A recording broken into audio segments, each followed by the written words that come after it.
Good morning, my dear girls. I heard this constructor chapter is a little confusing, especially the practical program. So that once we will do the recap of all important topics from this chapter. And I want to inform you one more thing, that in the last week interactive session only 50 girls were attended. Now onwards the practical programs, that is C++ practical programs, will be explained in the interactive session. So I want everyone to attend the interactive sessions. Okay. Now let us see what is constructors and destructors. Constructor, it is a special member function that is used in class to initialize the object of the class automatically, and a constructor is called automatically when the objects are created. See the definition once again.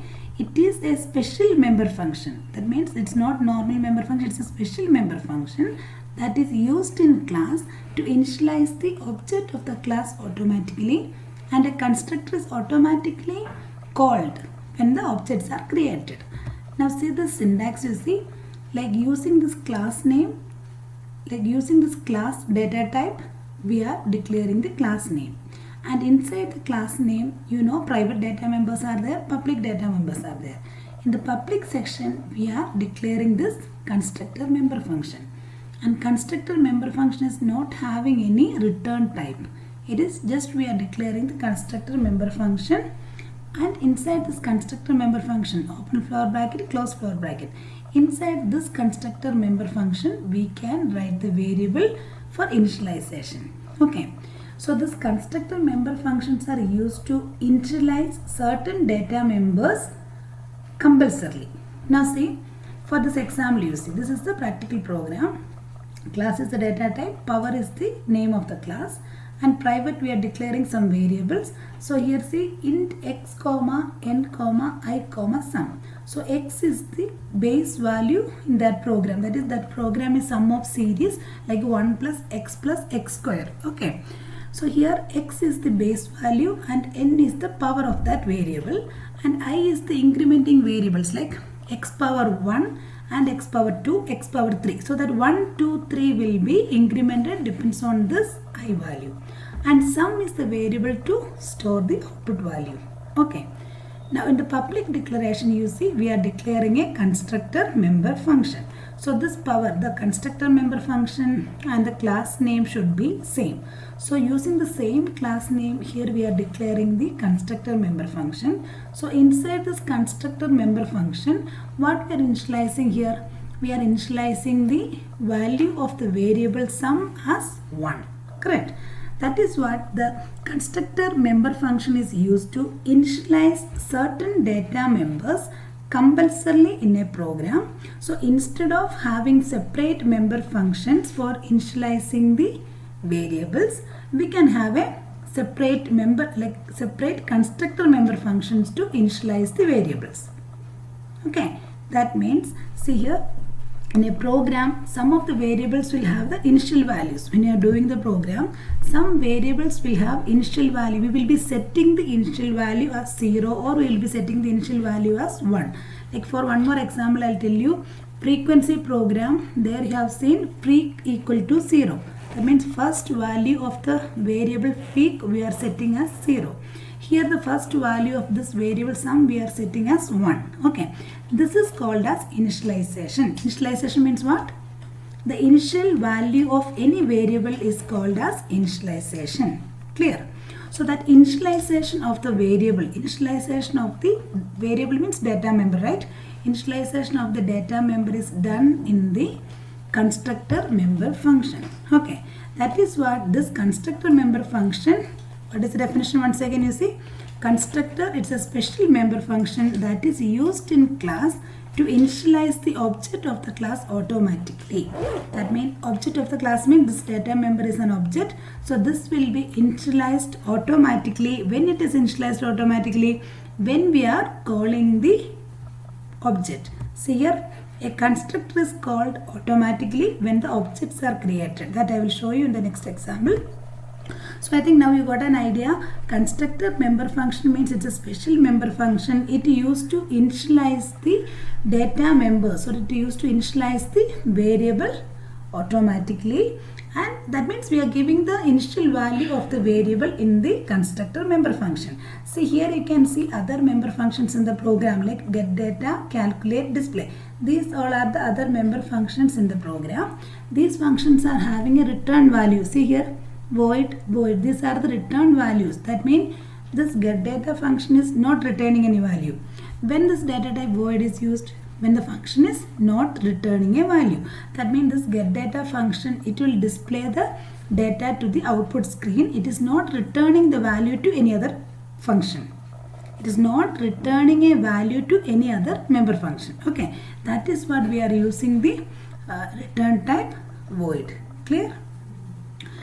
That is what a constructor is used to initialize the data member. So here in this example again I am showing you here same thing. The public declaration, we are declaring the constructor member function, that is sum equal to 1. Some variable we are giving the value as 1 and we are writing all the member function and close the class with the semicolon. So this is how a class will be declared with the constructor member function. And this is what type of constructor member function? It is default constructor member function. Default constructor member function means it is not passing any argument. Okay, here arguments are not passed, only we can initialize the variable like this. Then how this constructor member functions will be executed? This member functions will be executed when we are declaring an object. So in a program where the objects are created or where the objects are declared, do you remember the syntax of object declaration? Object declaration is class, class name, object. See here already this power, class name is already declared with the data type class. That is why using this class name we can declare an object. And using this object only we can call all the member functions in the OOPS program, right? Using the class name we are declaring an object. That is the syntax of the object declaration is class name object or class name object. So using this object we can call all these member functions and these member functions will be executed when we are calling these member functions using the object P. Okay, but here where we are calling the constructor member function in the program? Are we calling the constructor function in the program? We are not calling the constructor member function in the program, right? Usually member functions will be called. For executing that particular member function, we should call the member function, then only that member function will execute in a program. But here in the constructor member function, we are not calling the constructor member function. This member function will be executed when we are creating an object. That is what in the first definition we have seen. A constructor is called automatically when the objects are created. That means when we are creating this object in the main program, power P, this is only object creation. So when we are creating this object in the main program, automatically this constructor member function will be executed. That means the variable sum will get the value 1. Okay, that is what the constructor member function does. Clear? Now what is destructor function we will see. These are the special member functions that destroy an object automatically.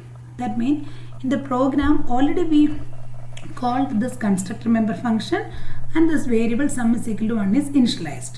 Now suppose after the initialization only first time the sum is having the value 1. Later on the sum will get the value like 1 plus 2 raised to 1. That means 1 is sum is equal to 1, we are getting 1 from this variable sum, plus 2 raised to 1 means now the value is 1 plus 2 equal to 3. Like that some value will be changing each time, right? So once the sum value is changed, we don't want this variable, right? Only for initialization we need the sum is equal to 1. Later on we don't want this initialization part is not required. We need only the sum variable with the next value. Correct? So that is what using a destructor member function we can delete this part of the program. That means whatever we constructed using the constructor member function that can be destroyed using the destructor member function.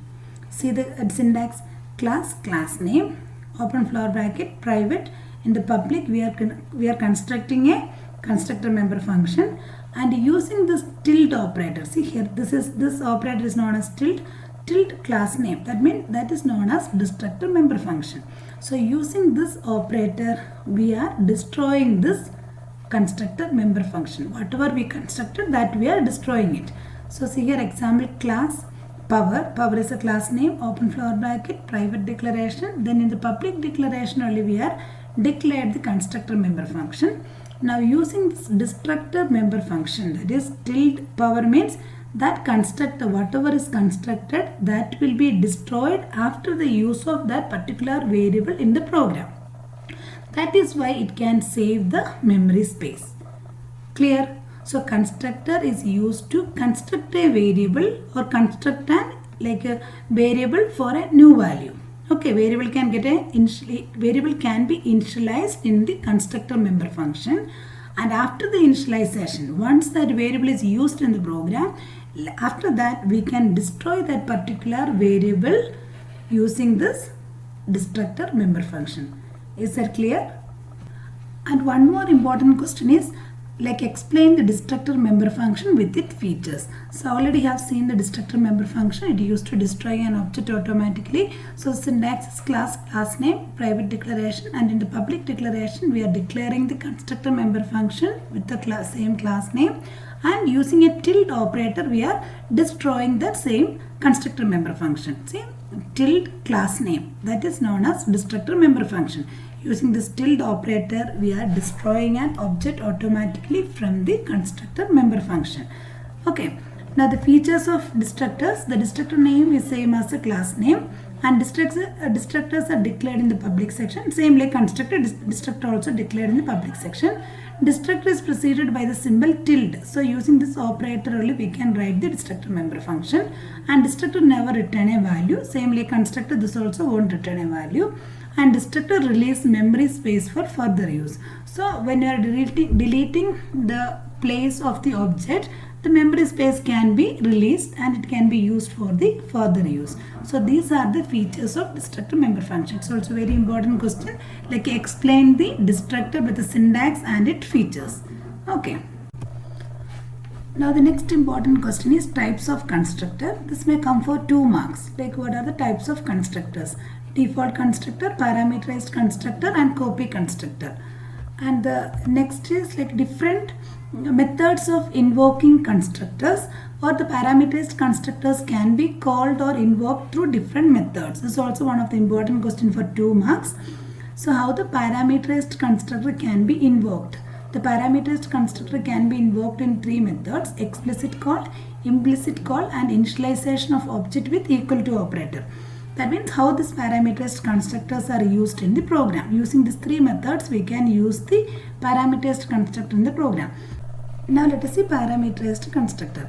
A constructor that takes 1 or more arguments are called parameterized constructor. So in this declaration you can see this is the parameterized constructor. That means using the class name in the public section we are declaring a parameterized constructor, and the parameterized constructor can take 1 or more arguments. That means this constructor member function can include 1 or more arguments in the constructor member function. Okay, so here you see this m and n are the arguments. So this m and n arguments will get the value from the void main program, and that values will be received by these 2 variables, and it will be initialized to the actual arguments. Like see, whatever the value m is getting from the main program, that m value will be initialized to the actual argument a.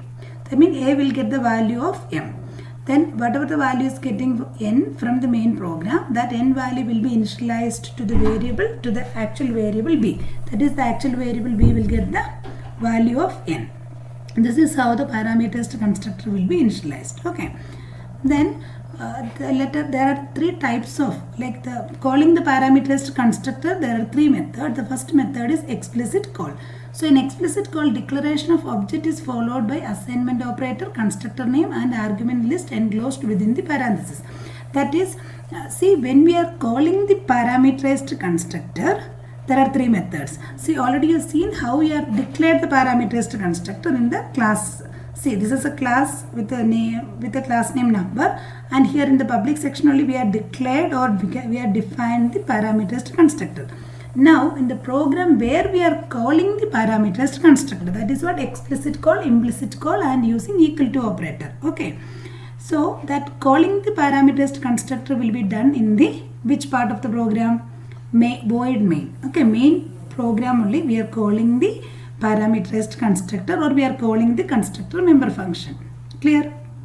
For that, syntax is class name object equal to constructor name of arguments. So this is the format followed for explicit call. That is what, see here, using the class name we are declaring an object. Correct? Now using the class name we are declaring an object. To that object we are initializing with the constructor name and arguments. That means the user can provide any argument or any value in the main program, and these values will be assigned. Where it will be assigned? It will be passing to these two arguments. These two arguments are there in the parameterized constructor, and that values will be initialized to the actual arguments. That is what explicit call, or in the parameterized constructor we can give different values for different arguments. But in default constructor we cannot give different value. All the objects will get same value. Remember that point. That point you should understand. Default constructor all the objects can get same value. But in parameterized constructor different objects can get different value. That is main. Like in the main program, user can provide a value. Provide value using this parameterized object declaration. That is what explicit call. Using this method explicit call, we can provide different value, and these values will be transferring to this parameterized constructor, and from there this value will be initialized to the actual arguments. This is the procedure how the parameterized constructor works. But there are different methods. In that, first one is explicit call. Explicit call is using this syntax like class name object declaration equal to constructor name of arguments. So this arguments will be passing to parameterized constructor in the program. Okay, that means where the parameterized constructor is declared or defined, to that place this arguments or this values will be passed. Then the next one is implicit call. In implicit call, the declaration of the object is followed by argument list enclosed in parentheses. So in this type of parameterized constructor, in the declaration, how we are transferring the values to the parameterized constructor, you see, using class name objects are declared. With that object only we are giving as argument. See, in the bracket only we can give the arguments as initial values.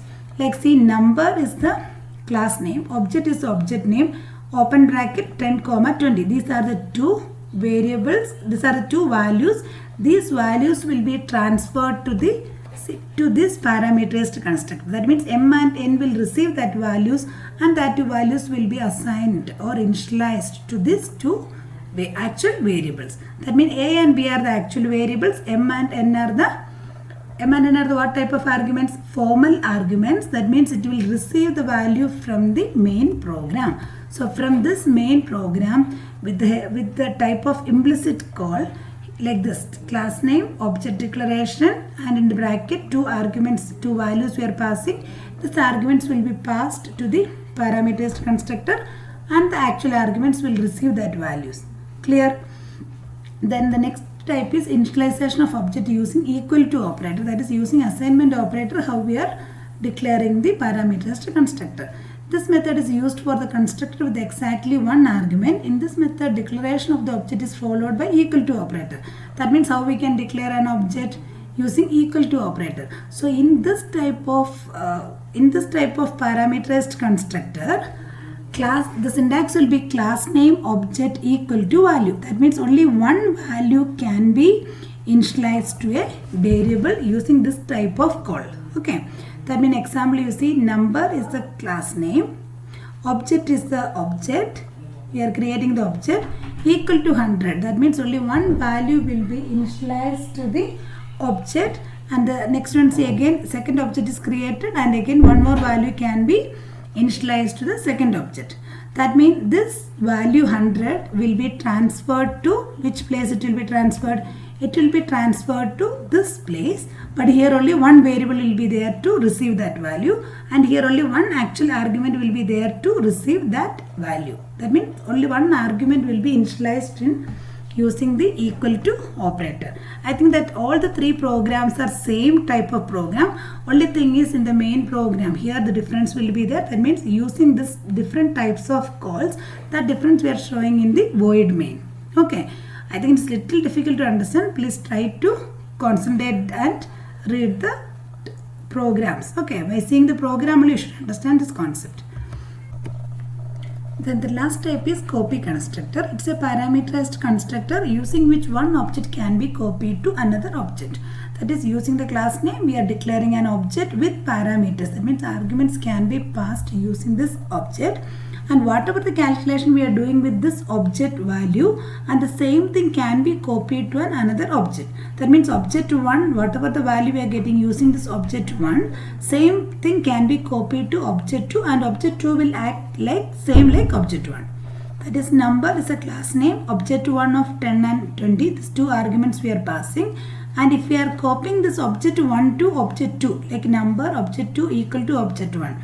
That means when you are copying this object 1 to object 2, this object 2 also will get the arguments 10 and 20.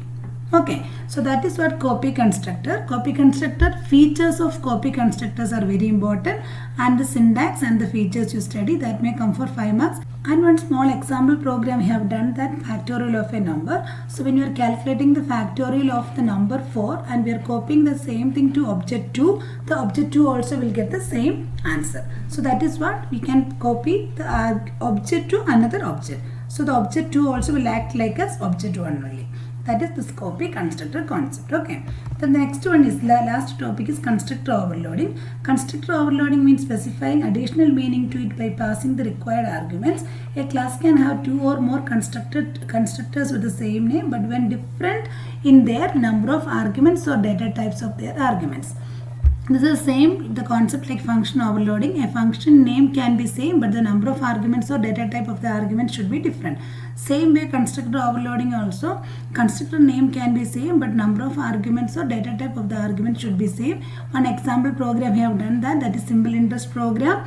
Here in this example you can see the class name is interest, and here we are used in the public. This is default constructor and this is parameterized constructor, and both the constructors have the same name.